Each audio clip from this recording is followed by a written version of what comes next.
Hello guys, it's me Beata. I'm on my way, but I decided to make a video for you, so let's get connected in today's Synastry video.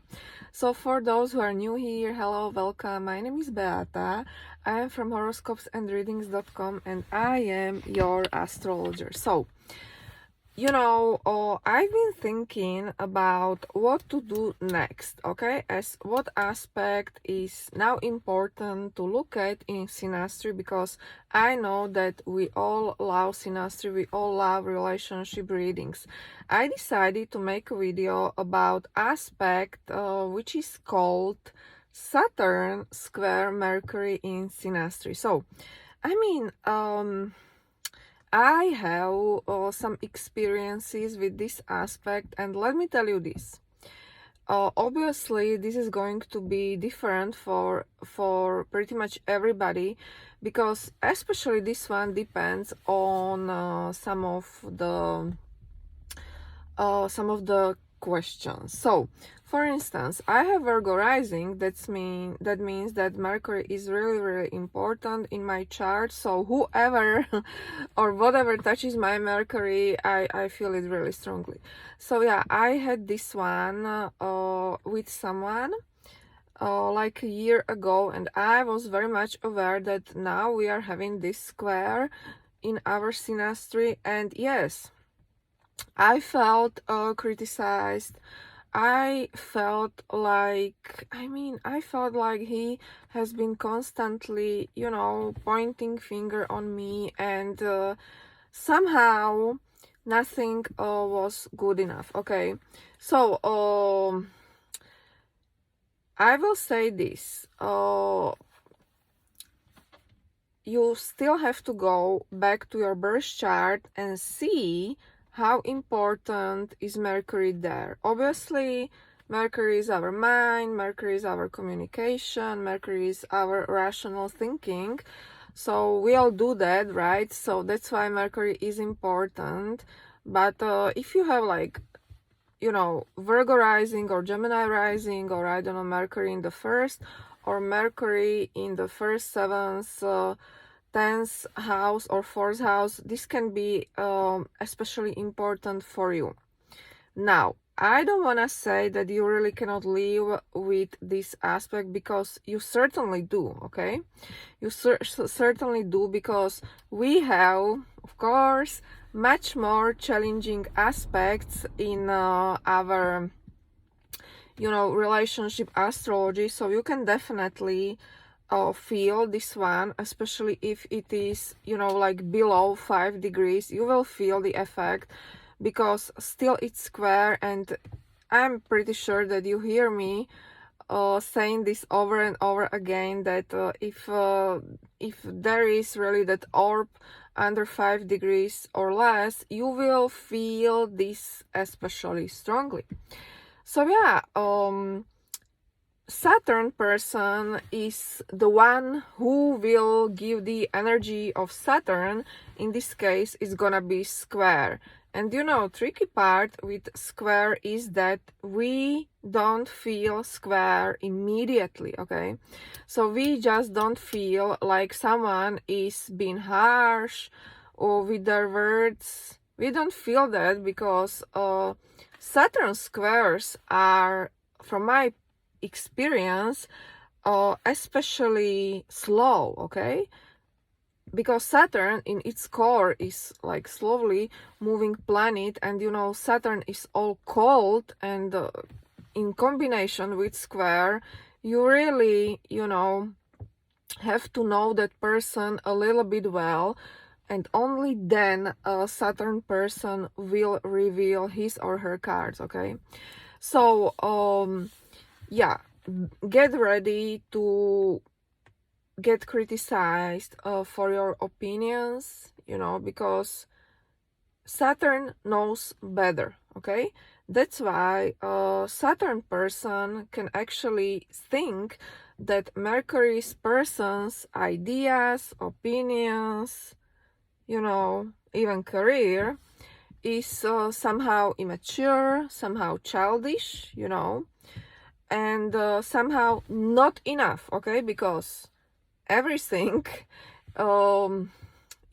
connected to Saturn, and especially square to Saturn, is all about not being good enough. That's why Saturn person criticizes, because Saturn persons genuinely believes that Mercury's person's perception pretty much of the world is not enough.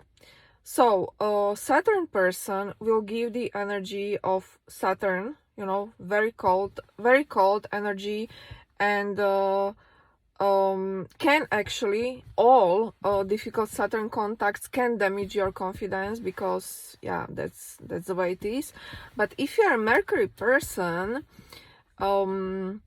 you will probably feel like somehow you cannot do or cannot even say, because we are talking about Mercury, you are not able to say something right?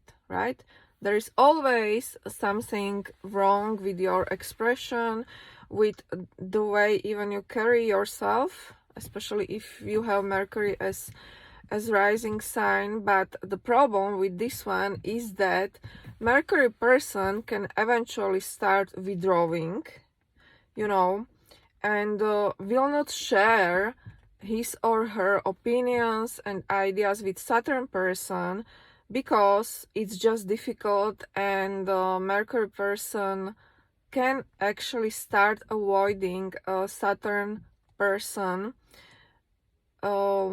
for for their own sanity. Yeah, this is what can happen. But honestly, I know worse combinations than this one, so obviously you can manage it. Well, it's all about how let's say, how important you think your mind and your opinions are for you. Okay, this one can actually play a huge role, because take someone like me, because I make my living because of my mind. So if someone Saturn is squaring my Mercury, yeah, I feel offended, let me tell you. But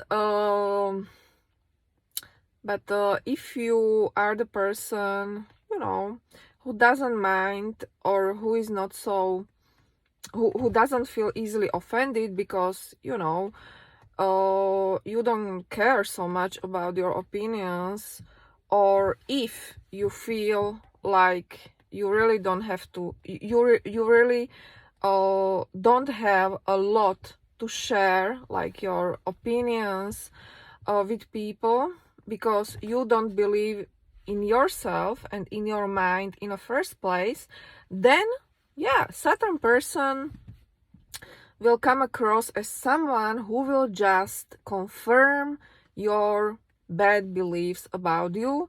So you will not feel offended, but you will just confirm that, yeah, you are not good enough, or your opinions are not good enough. So Saturn person can actually criticize everything, because Mercury is in the third house, in natal chart. Gemini is there. That's why a Saturn person can actually criticize even the way you drive your car, the way you walk, the way you talk, obviously, what you do with your hands, and things like that. Yeah. So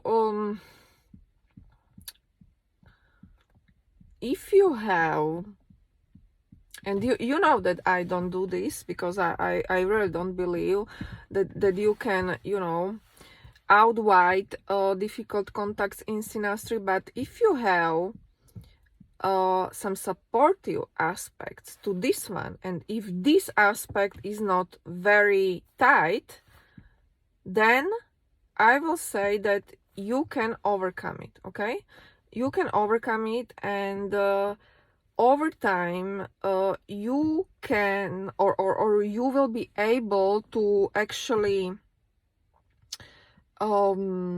understand Saturn person more, okay? But this is really just one exception, that if you have very tight, you know, like Jupiter conjunct Mercury, then this will be felt as well, and you will be able to manage it, especially if your Mercury is like in Capricorn, or if you have some mercurial problems like Mercury Saturn conjunction in your natal chart. I will say that you can get used to this, and over time you can actually benefit from it, but definitely it's not for everybody. You know, definitely it's not for me, at least because I am very sensitive for everything what touches my Mercury, because it's obviously very important because it's rising. But this is not aspect, just from my practice I'm saying, this is not aspect which will make or break relationship, okay? So this was my analysis about this aspect. Thanks for watching. If you are new here, please hit the subscribe button so we can grow our audience. I am relationship astrologer, so you can order or book a private reading with me. Everything is listed in the description below this video, and I wish you a very nice day. Bye bye.